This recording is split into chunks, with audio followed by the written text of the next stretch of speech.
20 ওভারের ক্রিকেটে একাই করলেন 150। ঘরের মাঝে পাঞ্জাবের বোলারদের বিপক্ষে মেতেছিলেন ছেলে খেলায়। ইতিহাসের পাতায় সোনালী অক্ষরে নিজের নামটাই নতুন করে লিখলেন wicket keeper batter Lokesh Rahul. Nitish রানাকে সাথে নিয়ে রাহুলের গড়া রেকর্ড জুটিতে ভর করে 265 রানের পাহাড় সম লক্ষ্য দাঁড় করিয়েছে দিল্লি।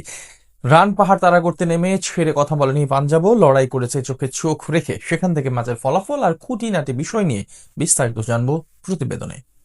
আইপিএল এর ইতিহাসে ভারতীয় ব্যাটার হিসেবে সর্বোচ্চ রানের রেকর্ড গড়লেন লোকেশ রাহুল। 20 ওভারের খেলায় একাই করলেন 152 রান। আর রাহুলের এই ইনিংসে ভর করে নিজেদের ঘরের মাঠে পাঞ্জাব কিংসের বিপক্ষে 264 রানের বিশাল সংগ্রহ দাঁড় করিয়েছে দিল্লি ক্যাপিটালস। এদিন টস ভাগ্যতা পক্ষে যায় দিল্লি ক্যাপিটালস এর অধিনায়ক আকসার প্যাটেলের। সিদ্ধান্ত নেন আগে ব্যাট করার। ব্যাট হাতে শুরুটাও বেশ দারুণই করেছিল দিল্লির দুই ওপেনার পাথুম নিসাঙ্কা ও লোকেশ রাহুল। তবে ইনিংসের তৃতীয় ওভারেই বিদায় নিতে হয় নিসাঙ্কাকে।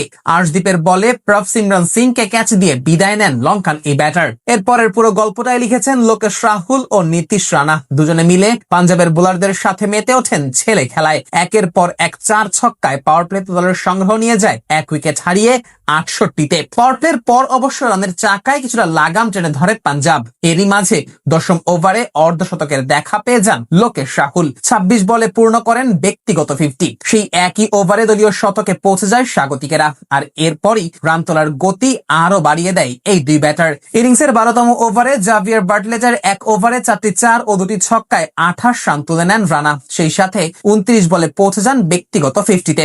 এরপর লোকেশ রাহুলের ঝড় থেকে বাঁচতে পারেননি আর্শদীপ সিংও। 3 4 ও 1 ছক্কায় তুলে নেন 20 রান। ইনিংসের 15তম ওভারে ব্যক্তিগত শতকেও পৌঁছান রাহুল। 26 বলে অর্ধশতক হাঁকানো এই ব্যাটার 47 বলে পূর্ণ করেন নিজের শতক। পরের ওভারে ভাইশাখের বলে 3 ছক্কা আর 1 চারে 24 রান তুলে নেন রাহুল।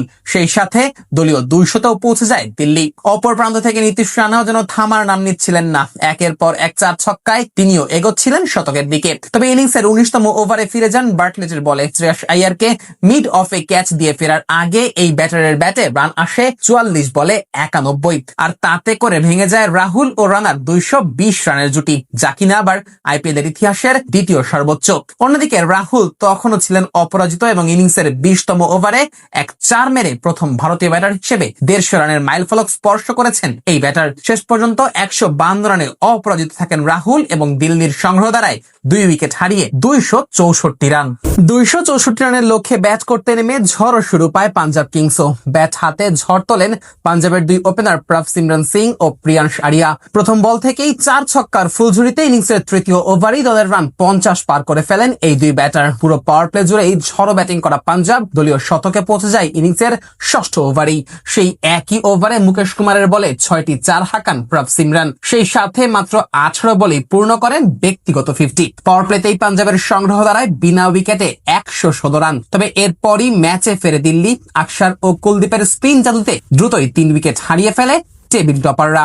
এরপর মিডল অর্ডারের দৃঢ়তায় দিল্লিকে চেপে ধরে পাঞ্জাব। রান পাহাড় টপকে নিশ্চিত করে নিজেদের জয়।